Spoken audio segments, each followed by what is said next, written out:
구독, 좋아요 꾹꾹. 여러분 반갑습니다. 말씀창고의 서현 목사입니다. 오늘도 시청해 주셔서 감사합니다.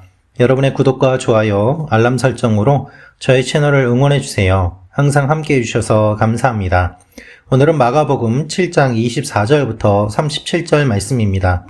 오늘 말씀은 예수님께서 기적을 보여주시는데 그 기적들이 가진 의미가 있음을 말씀하고 계십니다. 오늘 이 말씀을 통해서 우리에게 주시는 하나님의 마음을 함께 묵상해 보기 원합니다.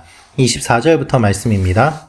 예수께서는 그곳을 떠나 두로와 시돈 지방으로 가셨습니다. 어떤 집에 들어가 아무도 모르게 계시려 했지만 그 사실을 숨길 수가 없었습니다. 더러운 귀신 들린 어린 딸을 둔 여인도 예수의 소식을 듣자마자 와서 그 발 앞에 엎드렸습니다. 그 여인은 수로보니게 출신 그리스 사람이었는데 자기 딸에게서 귀신을 쫓아달라고 예수께 애원했습니다. 예수께서 여인에게 말씀하셨습니다. 자녀들을 먼저 배불리 먹게 해야 한다. 자녀들이 먹을 빵을 가져다가 개에게 던져주는 것은 옳지 않다. 여인이 대답했습니다. 그렇습니다, 주여. 하지만 개들도 식탁 밑에서 자녀들이 떨어뜨린 부스러기를 주워 먹습니다. 그러자 예수께서 말씀하셨습니다. 내가 그렇게 말했으니 어서 가보아라. 귀신이 내 딸에게서 나갔다. 여인이 집에 돌아가 보니 귀신은 떠나가고 딸아이가 침대에 누워 있었습니다. 그 후 예수께서 다시 두로와 시론 해안을 떠나 데가볼리 지방을 거쳐 갈릴리 호수로 가셨습니다. 그곳에서 어떤 사람들이 듣지 못하고 말도 못하는 사람을 예수께 데려와 안수해 달라고 간청했습니다. 예수께서 그를 멀찌감치 따로 데리고 가셔서 그의 귀 속에 손가락을 넣으시고 손에 침을 뱉어서 그의 혀에 손을 대셨습니다. 그리고 예수께서 하늘을 쳐다보며 깊은 숨을 크게 한번 쉬고는 그에게 에바다라고 말씀하셨습니다. 이 말은 열려라 라는 뜻입니다. 그러자마자 그 사람은 귀가 뚫리고 혀가 풀리더니 제대로 말하기 시작했습니다. 예수께서 이 일을 아무에게도 말하지 말라 하고 사람들에게 명령하셨습니다. 그러나 예수께서 하지 말라고 하실수록 그들은 더욱더 말하고 다녔습니다. 그들이 몹시 놀라 이렇게 말했습니다. 예수께서 행하시는 모든 것은 참으로 대단하다. 듣지 못하는 사람도 듣게 하시고 말 못하는 사람도 말하게 하신다. 여러분, 오늘 말씀을 보면 예수님께서 두 가지 기적을 보여주시는 것을 볼 수 있습니다. 귀신을 내어 쫓으시는 것과 또한 병을 고쳐주시는 것입니다. 24절 말씀을 보면 예수님께서는 그곳을 떠나 두로와 시돈 지방으로 가셨다고 기록되어 있습니다. 아무도 모르게 계시려고 했지만 숨길 수가 없었습니다. 여러분, 예수님께서는 숨길 수 없었다라고 되어 있는데요. 마가복음에서 예수님은 사람들에게 알려지기를 추구하기보다 몸을 피하시고 경계하시는 경우가 많이 있습니다. 기적을 베푸셨지만 사람들에게 알리지 말라라고 말씀하시는 경우들이 자주 있었던 것이죠. 그러나 아무리 숨기려고 하셔도 숨길 수가 없었습니다. 예수님은 아무도 모르게 두로에 가셔서 제자들과 쉬려고 하셨던 것 같습니다. 두로 사람들은 부유해서 그들의 주화가 갈릴리에서도 사용될 정도였습니다. 그러나 유대인은 두로 사람을 적으로 간주했습니다. 오늘 말씀에 나오는 이 여인은 부유한 것처럼 보입니다. 그러나 두로 사람이었던 것이죠. 두로와 시돈 지방, 유대인들이 싫어하는 그 지방에 예수님께서는 의도적으로 가셨고 그곳에서 한 여인을 만났는데 이 여인은 어린 딸이 있었습니다. 근데 이 어린 딸에게 더러운 귀신이 들렸다라는 것이죠. 예수님의 소식을 들었는데 듣자마자 와서 발 앞에 엎드렸습니다. 어떻게 보면 예수님이 유일한 소망임을 이 여인은 알았던 것입니다. 예수님이 아니면 안 된다는 사실을 알고 예수님께 와서 간절히 부탁하는 것입니다. 귀신 들린 소녀가 아직 어린 아이임을 부각시키며 더 깊은 연민을 불러일으키는 표현을 사용하고 있습니다. 어린 소녀에게 이러한 영이 들어갔다는 사실이 충격적으로 다가옵니다. 불결한, 더러운, 불순한, 부정한, 구체적으로 어떤 것인지는 모르겠지만 이 아이에게 들어온 귀신이 그냥 귀신이 아니라 귀신 중에서도 더러운 것들에 특화된 더 더러운 귀신임을 우리가 생각해 볼 수 있습니다.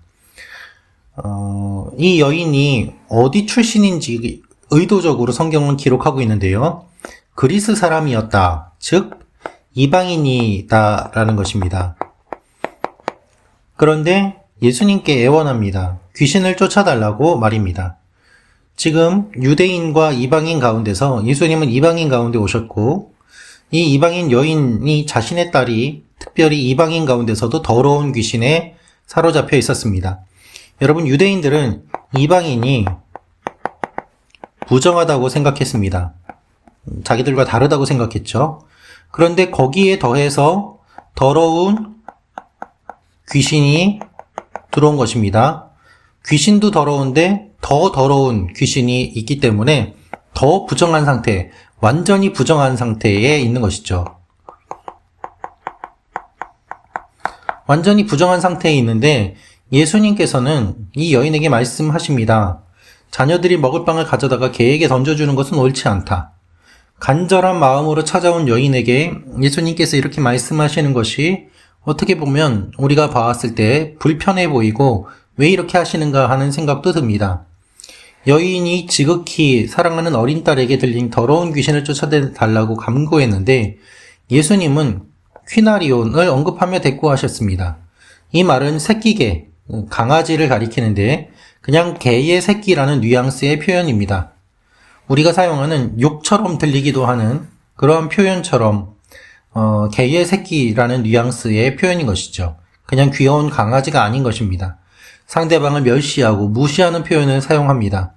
제자들이 이 이야기를 들었을 때 예수님이 왜 이렇게 하셨는가 아마 충격을 받았을 것입니다. 성경을 읽는 우리도 이와 같은 충격을 받았는데 현장에서 이 이야기를 들은 제자들은 얼마나 충격을 받았겠습니까? 그런데 더 충격적인 사실이 있습니다. 그것은 이 여인의 대답입니다. 예수님의 이러한 이야기를 듣고서도 이 여인은 그렇습니다 라고 인정합니다. 그러나 개들도 식탁 밑에서 자녀들이 떨어뜨린 부스러기를 주워 먹습니다 라면서 매우 긍정적인, 끝까지 예수님을 찾는, 포기하지 않는 그 마음이 이 말씀 가운데 드러납니다. 그래서 예수님께서는 이렇게 말씀하시는 것이죠. 내가 그렇게 말했으니 어서 가보아라. 여러분, 여기서 끝난 거예요. 이 여인이 이렇게 믿음의 고백을 함으로 말미암아 이미 귀신이 나갔습니다. 이 여인의 고백 즉시 귀신이 사라진 것이죠. 믿음의 고백이 있는 그 순간, 여러분, 이것이 예수님께서 이루신 일입니다. 그 말에서 그녀의 믿음이 드러났음을 알려줍니다. 또한 예수님께서 그 말을 믿음의 고백으로 받으셨음을 드러냅니다. 어떻게 보면 자존심이 상하고 무시당하는 것 같고, 특별히 이 여인이 부자였음을 우리가 생각해 보게 되는데, 부자인 이 여인이 받아들이고 인정할 때 이것이 곧 믿음의 고백이 되어서 예수님이 말씀하시는 그대로 귀신이 나간 것을 우리가 보게 되는 것이죠. 이것을 확인합니다. 여인이 집에 돌아가 보니 귀신이 떠나가고 딸아이가 침대에 누워 있었습니다. 예수님 말씀하신 그대로 된 것입니다.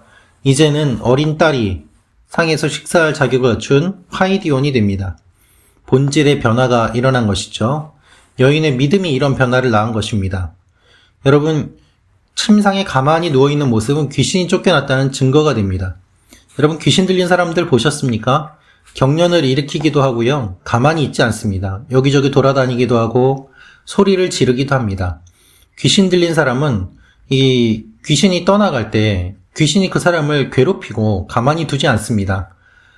경련이 일어나기도 하고 또한 귀신 내쫓으려고 하는 사람을 공격하기도 합니다. 그런데 이 아이는 조용히 앉아 있었다는 것이죠. 그래서 귀신이 쫓겨났다는 것을 사람들이 보게 됩니다. 완료형을 사용함으로 인해서 이미 치유가 이루어졌음을 나타내고 있습니다. 이 여인이 믿음의 고백을 했을 때 이미 귀신이 떠나가게 된 것입니다. 예수님이 귀신아 떠나가라 라고 명령을 안 하셔도 이 여인의 믿음을 보시고 이미 하나님께서는 놀라운 일을 이루셨음을 우리는 보게 됩니다. 기적은 믿음과 연결되어 있습니다. 제가 이전에 큐티를 했을 때 항상 기적을 이야기하면 믿음과 연결이 되어 있음을 몇 번이나 강조하였는데요. 예수님의 모든 기적은 천국과 관계가 있고 예수님과 관계가 있고 예수님이 어떤 분임을 드러내는 것인지 관계가 있습니다. 믿음은 의미가 있습니다. 또 하나의 믿음이 등장하는데요. 또 하나의 사건이 등장합니다. 예수께서 다시 두로와 시돈 해안을 떠나 데가볼리 지방을 거쳐 갈릴리 호수로 가십니다. 이제는 갈릴리 쪽으로 가십니다. 그런데 거기서 어떤 사람들이 듣지 못하고 말도 못하는 사람을 데려와서 안수해달라고 간청했습니다. 말을 제대로 못하는 이라는 단어는 이곳과 70인역 이사야 35장 6절에만 나오므로 두 본문은 긴밀하게 연결되어 있습니다. 따라서 이 말을 못하는 사람이 말하게 되는 사건은 하나님이 구원하시는 때에 발생하는 것을 예표하고 있습니다. 따라서 이 사건은 구원의 때가 도래하고 있음을 알려주는 증거입니다. 단순히 청각장애,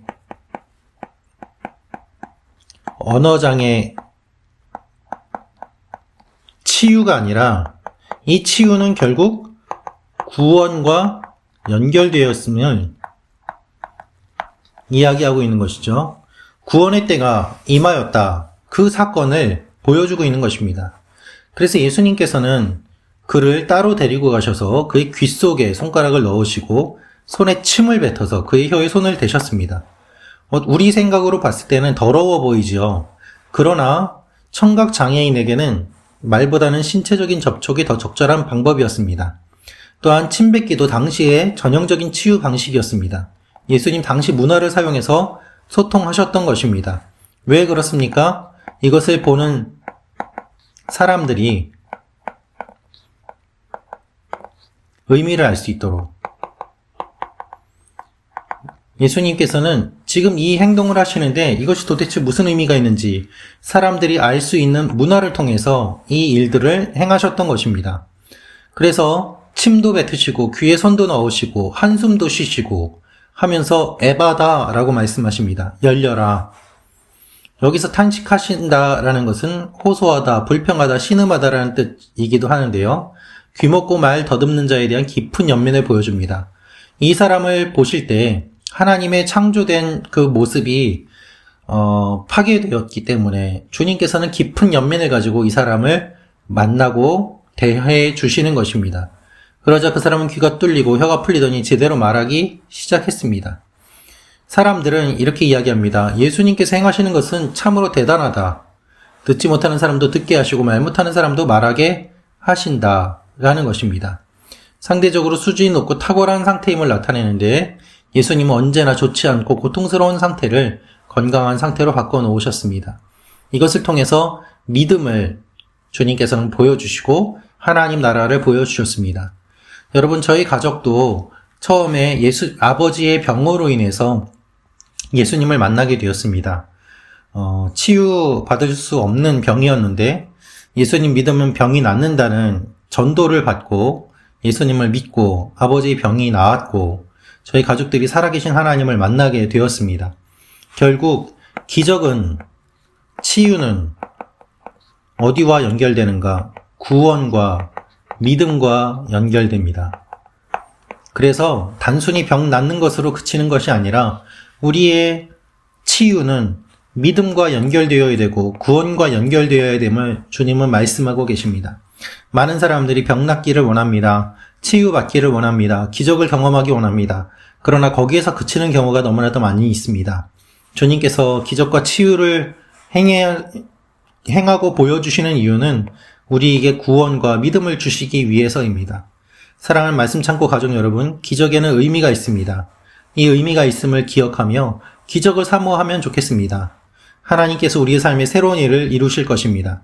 그리고 그것을 통해서 구원과 우리 믿음을 강화시켜 주실 것입니다. 오늘도 주님께서 그 일들을 이루실 것을 기대하며 하나님 앞에 나아가는 여러분과 제가 되기를 원합니다. 기도하겠습니다. 살아계신 아버지 하나님, 우리의 마음이 기적을 경험하게 하시고 또한 치유를 경험하게 하시고 그것으로 머물지 않고 구원과 믿음을 더욱더 강화시키는데 더욱더 힘쓰는 일들이 일어나게 하여 주옵소서. 예수님의 이름으로 기도합니다. 아멘.